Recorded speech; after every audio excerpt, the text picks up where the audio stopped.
Illustration 25 பார்க்குறோம். The balance sheet of Rega and Mary on 31st March 2018 as follows. அதாவது 31st March 2018 அன்றைக்கி balance sheet கொடுத்துருக்காங்க. பாருங்கள், capital Rekha இருக்குது, மேரி இருக்காங்க, ஜென்ரல் ரிசர்வ் இருக்குது, ஒர்க்மேன் காம்பன்சேஷன் ஃபண்ட் இருக்குது, சன்ட்ரி கிரெடிட்டார் இருக்குது. இந்த ஜென்ரல் ரிசர்வும் ஒர்க்மேன் காம்பன்சேஷன் ஃபண்டும் பழைய பார்ட்னருக்கு பழைய ப்ராஃபிட் ஷேரிங் ரேஷியோவில் பிரித்து கொடுத்துடணும். பில்டிங் இருக்குது, 50 அசட்டு, ஸ்டாக் இருக்குது, சன்ட்ரி டெட்டார் இருக்குது, கேஷ் அட் பேங்க் இருக்குது. ஓகேங்களா?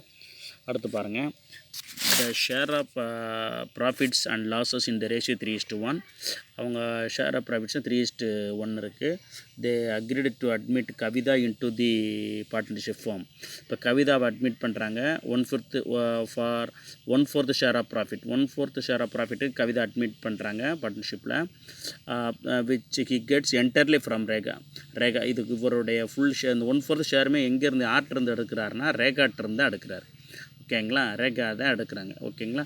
இப்போ பாருங்கள், following are the conditions. Kavita has to bring ₹20,000 as capital. Kavita வந்து 20,000 கேபிட்டல் கொண்டு வர்றாங்க, புது பார்ட்னரு.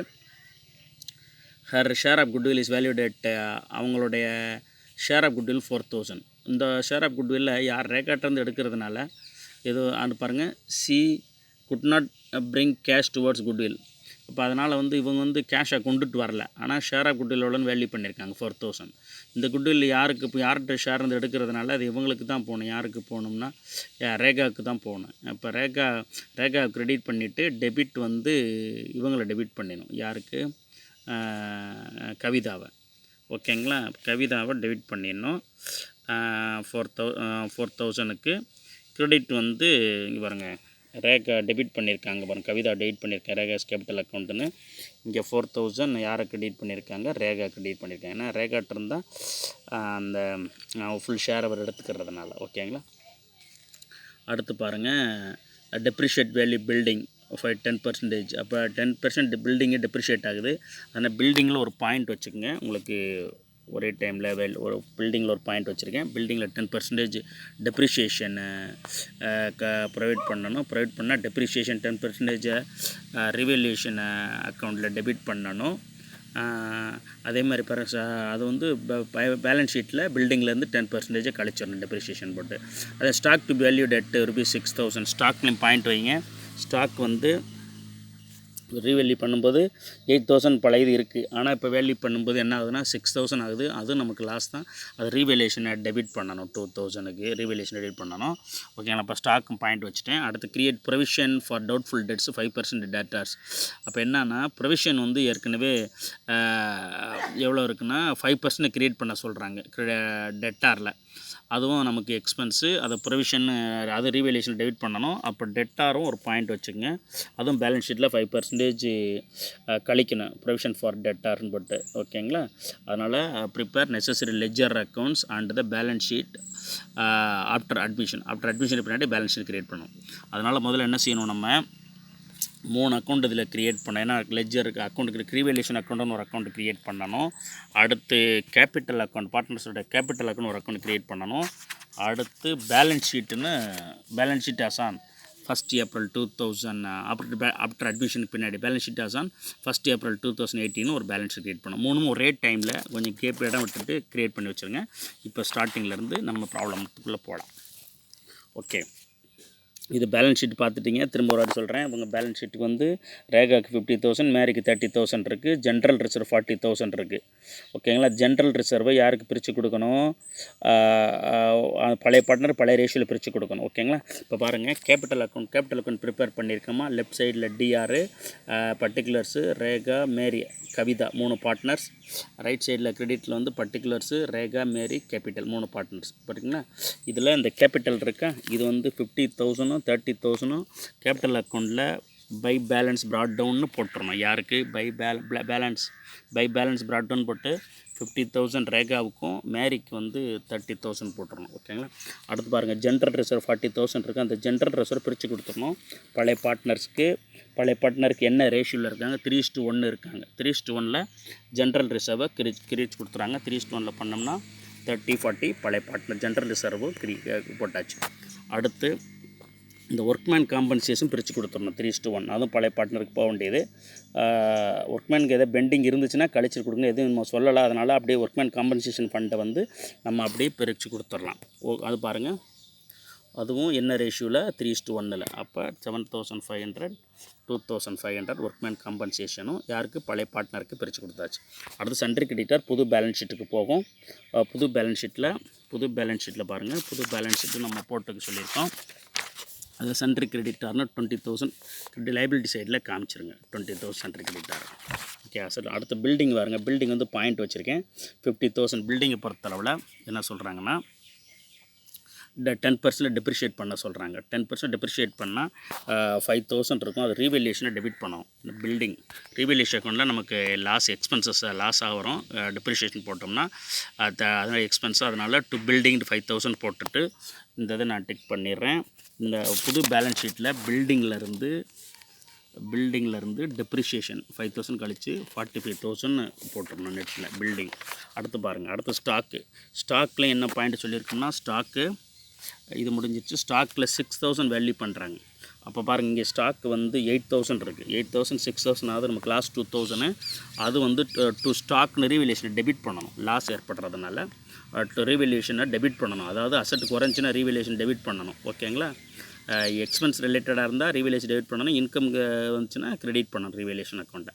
இப்போ ஸ்டாக்கு 2,000 போட்டு அதே மாதிரி பேலன்ஸ் ஷீட்லேயும் ஸ்டாக்கு போட்டு அது less decrease in stock asset, அதாவது ஸ்டாக் வேல்யூ போட்டு 2,000 கழிச்சு 6,000 அவுட்டரில் போட்டுருவோம். அடுத்து சன்ட்ரி டெட்டார். சன்ட்ரி சார் 60,000 இருக்குது. ப்ரொவிஷன் 5% டெட்டாரில் க்ரியேட் பண்ண சொல்கிறாங்கல்ல, அதில். அப்போ அதனால் டெட்டாரில் இங்கே எவ்வளோ இருக்குது? 60,000ல் 5% 3,000 வந்து நமக்கு க்ரியேட் பண்ண ப்ரொவிஷன். அது குறையுது. ப்ரொவிஷன் ஃபார் பேட் அண்ட் டவுட்ஃபுல்ஸ் ஒரு எக்ஸ்பென்ஸு. அதனால் ரீவேல்யூஷன் டெபிட் பண்ண 3,000. ஃபைனல் பேலன்ஸ் ஆஃப்டர் பேலன்ஸ் ஷீட்டில் 60,000ல் 3,000 doubtful provision for bad and 5% 3,000 போட்டு 57,000 வந்து நெட்டில் காமிச்சிடணும். ஓகேங்களா? இப்போ கேஷ் அட் பேங்க்கை பொறுத்தவரை 32,000 ஓப்பனிங்கில் இருக்குது. அதனால் 30,000 இப்போதைக்கு பேங்க் போட்டுக்குங்க. அடுத்து வந்து இங்கே பாருங்கள், இங்கே என்ன கொண்டுட்டு வர்றாருன்னா இதில் 1/4 ஷேருக்கு வர்றாரு. கவிதா பிரிங்ஸ் 20,000 கேபிட்டல் கொண்டு வர்றதுனால பேங்க்கில் 20,000 ஆட் பண்ணிடுங்க. Bank account added to capital. அவரால் கேபிட்டல் அக்கௌண்ட்டில் கவிதா இருக்காங்களா, அது கவிதாவில் பை பேங்க்குன்னு போட்டு 20,000 கிரெடிட் பண்ணணும். அவங்க பேங்க் பேலன்ஸ் இது 20,000 கொண்டு வரதுனால. அதனால் கேஷ்னால் அது வந்து பேங்க்கில் ஆட் பண்ணிக்கணும். கேஷ் அண்ட் பேங்க்லாம் ஒன்று மாதிரி. அதனால் அந்த பேலன்ஸில் பணம் கூட அவர் கொண்டுட்டு வர்றதுனால பேங்க் பேலன்ஸோட ஏற்கனவே இருக்க 32,020 ஆட் பண்ணிவிட்டோம். அவர் இன்னொரு என்ட்ரி வந்து அவர் அக்கௌண்ட்டை கவிதா அக்கௌண்ட்டை வந்து பை பேங்க்னு கிரெடிட் பண்ணிட்டேன் 20,000. ஓகேங்களா? இது ஷேர் ஆஃப் குட்வில் வந்து valued 4,000. Could not bring cash towards goodwill கொண்டுட்டு வரல, ஆனால் வேல்யூ பண்ணிட்டாங்க. இவர் ஃபுல் இது வந்து யார்கிட்டருந்து எடுக்கிறாருன்னா ரேகாட்டேருந்து எடுக்கிறதுனால இந்த 4,000 அவர் கொடுக்கணும். யார் கொடுக்கணும்னா இவங்க கொடுக்கணும். புதுசாக வர்ற பார்ட்னர் கொடுக்கணும். அதனால் அவங்கள டெபிட் பண்ணி கிரெடிட் வந்து ரேகா கொடுத்துடணும். இப்போ பாருங்கள், இங்கே பாருங்கள், ரேகாஸ் கேபிட்டல் அக்கௌண்ட்டை வந்து டெபிட் பண்ணிவிட்டு இது கவிதா அக்கௌண்ட்டை டெபிட் பண்ணுறேன் டு ரேகான்னு சொல்லிட்டு பாருங்கள். கவிதா அக்கௌண்ட்டு தான் இருக்குது டெபிட்டில். கவிதா அக்கௌண்ட்டை வந்து டெபிட் பண்ணுறேன் 4,000க்கு டு ரேகாஸ் கேபிட்டல்னு. அதனால் கிரெடிட்டில் வந்து ரேகாவில் போய் பை கவிதாஸ் கேபிட்டல்னு போட்டுருணும். இப்போ இது என்ன அர்த்தம்னா யாருக்கு போகுது? ரேகாவுடைய ஷேரை தான் கம்ப்ளீட்டு அவங்க ஷேருக்கு இப்போ எடுத்துக்கிறதுனால அவர் ஷேர்லேருந்து அவங்களுக்கு அந்த 1/4 ஷேருமே அவங்களோட ஷேர்ன்றதுனால அவங்களுக்கு தான் அந்த குட்வில் போய் சேரணும். யாருக்கு? ரேகாவுக்கு. அதனால் ரேகா அக்கௌண்ட்டை கிரெடிட் பண்ணிட்டாங்க. டெபிட் வந்து யாரை பண்ணிட்டாங்கன்னா கவிதா பண்ணிட்டாங்க. ஓகேங்களா? இதை முடிஞ்சிருச்சு. எல்லாம் பாருங்கள், எல்லாமே கிளியர் பண்ணிட்டோம். இப்போ பாருங்கள், முதல்ல அந்த ரீவேல்யூஷன் அக்கௌண்ட்டை க்ளோஸ் பண்ணுவோம். ரீவேல்யூஷன் அக்கௌண்ட்டில் ஃபுல்லாக வந்து டெபிட் வந்து 10,000 டோட்டல் வருது. இதே 10,000 எங்கிட்ட போட்டுட்டு இந்த 10,000 பழைய பார்ட்னர்ஸ் ஓல்டு ரேஷியோவில் 3:1 ரேஷியோவில் பிரிச்சுக்கணும். 3:1 ரேஷியோவில் பிரித்தோம்னா 3/4 1/4 போட்டால் 7,500 2,500. இது அப்படியே யாருக்கு போனால் இது வந்து எக்ஸ்பென்ஸ் ஆயிடுச்சு. எக்ஸ்பென்ஸ் ரீவேல்யூஷன் லாஸ் அது. அதனால் ரீவேல்யூஷன் லாஸ் வந்து இங்கே பார்ட்னர் டெபிட் ஆகும். இங்கே பாருங்கள், இப்போ அவங்க கேபிட்டல் வந்து யார் 7500 2500 ரீவல்யூஷன் இருக்குன்ற ரேகாவும் மேரியும் டெபிட் பண்ணிடுங்க. ஓகேங்களா? அது ரீவல்யூஷன் லாஸ் வந்து ட்ரான்ஸ்ஃபர் ஆகி கேபிட்டலுக்கு ட்ரான்ஸ்ஃபர் ஆகி போயிடுச்சு. அடுத்து வாங்க இங்கே கேபிட்டல் அக்கௌண்ட்டுக்கு வாங்க. கேபிட்டல் அக்கௌண்ட் எல்லாமே கிரெடிட் எல்லாம் டேலி ஆயிடுச்சு. இப்போ பாருங்கள், கிரெடிட் டோட்டல் வந்து 91,500, இங்கே 42,500, இந்த 20,000. அதே டோட்டல் இந்த பக்கம் கிரெடிட் சைட் கூட இருக்கிறதுனால டெபிட்டும் அதே போட்டுருங்க. போட்டுட்டு இங்கே மேலே இருக்க 2 ஐட்டமை லெஸ் பண்ணிட்டோம்னா இந்த 84,000, இது 40,000, 16,000. இதுதான் பார்ட்னர்ஸோட கேபிட்டல் பேலன்ஸ் கேரி டவுன். அடுத்து வந்து பை பேலன்ஸ் ப்ராட் டவுன் கொண்டு வந்துடணும். அந்த 84, 40, 16 பேலன்ஸ் ப்ராட் டவுன். இதுதான் இந்த கேபிட்டல் அக்கௌண்ட்டுக்கு இங்கே எடுத்துகிட்டு போனோம். 84 ஃபைனல் பேலன்ஸ் ஷீட்டில் 84,000, 40,000, 60,000. இங்கே 84,000, 40,000, 16,000 போட்டாச்சு. ஓகேங்களா? இப்போ டோட்டல் வந்து 140 வருது. இப்போ எல்லாம் பாருங்கள், இது வந்து 32 + 20 52 ஆயிடுச்சு. இப்போ எல்லாம் ஆட் பண்ணுங்கள். இல்லை டெபிட் எல்லாம் ஆட் ஆகிடுச்சு. 160 ஆயிடுச்சு. இங்கே 160 ஆயிடுச்சு டோட்டல். அப்போ பேலன்ஸ் டேலி ஆகிடுச்சு. ஓகேங்களா? எதுவுமே நீங்கள் வந்து இப்போ கரெக்டாக திரும்ப பாருங்கள். ஒரே டைமில் எல்லா அக்கௌண்ட்டும் நீங்கள் ப்ரிப்பேர் பண்ணி வச்சுக்கிட்டிங்கன்னா நார்மலாக அப்படியே நீங்கள் ஃப்ளக்சுவேட்டிங் மெத்தட் இங்கே ஃபாலோ பண்ணுறாங்க. ஓகேங்களா? அதனால தான் கேபிட்டல் அக்கௌண்ட் மட்டும்தான் ஒரே கேபிட்டல் அக்கௌண்ட் மட்டும் போட்டிருக்கோம். பார்ட்னர்ஸ்க்கு கரண்ட் அக்கௌண்ட் போடலை. ஓகேங்களா? அதனால் ஏன்னு அதிலே பாருங்கள், பழைய பேலன்ஸ் ஷீட்டில் கேபிட்டல் அக்கௌண்ட் மட்டும்தான் இருக்குது, கரண்ட் அக்கௌண்ட் இல்லை. அதனால் நீங்கள் அசம்ஷன் வந்து ஃப்ளக்சுவேட்டிங் கேபிட்டல் மெயின்டைன் பண்ணுறாங்க. ஃபிக்ஸட் கேபிட்டல் 2 அக்கௌண்ட் இருந்திருக்கும். அதனால் நம்மளும் இங்கே கேபிட்டல் அதே கேபிட்டலாக இப்போ பழைய பேலன்ஸ் ஷீட் இருக்கிறதுனால அதே ஃபாலோ பண்ணிக்கிறோம். முதல்ல இது அட்ஜஸ்ட்மெண்ட் எங்கெங்கே அட்ஜஸ்ட்மெண்ட் இருக்கோ அதை பாயிண்ட் வச்சுக்கிட்டு அதுக்கடுத்து ரீவேல்யூஷன் ப்ரிப்பேர் பண்ணணும். ரீசெட்டில் ரீவேல்யூ பண்ணும்போது நம்ம எக்ஸ்பென்சஸ் இருந்தால் அதெல்லாம் டெபிட் பண்ணணும். அதனால் இங்கே இன்கம் எதில் எக்ஸ்பென்ஸ் ரீவேல்யூஸ் எக்ஸ்பென்சஸ் தான் இருக்குது. அதெல்லாம் டோட்டல் 10,000. இந்த 10,000 பழைய பார்ட்னருக்கு பழைய ஷேரில் பிரித்து கொடுத்தோம். அப்போ டெபிட் தான் ஆகும் லாஸ்ன்றதுனால அது அப்படியே இங்கே போட்டுருவோம். அடுத்து வந்து இப்போ கேபிட்டல் அக்கௌண்ட்டும் பேலன்ஸ் ஷீட்டும் எல்லா அக்கௌண்ட் போட்டுகிட்டே இருக்கும்போது டபுள் என்ட்ரியாக போட்டே வந்தீங்கன்னா கரெக்டாக எல்லாமே டேலி ஆகும். திரும்ப பாருங்கள், லைக் பண்ணுங்கள், ஷேர் பண்ணுங்கள், டவுட்னா கமெண்ட் பண்ணுங்கள், நான் உங்களுக்கு ரிப்ளை பண்ணுறேன். ஓகேங்களா? தேங்க்ஸ்.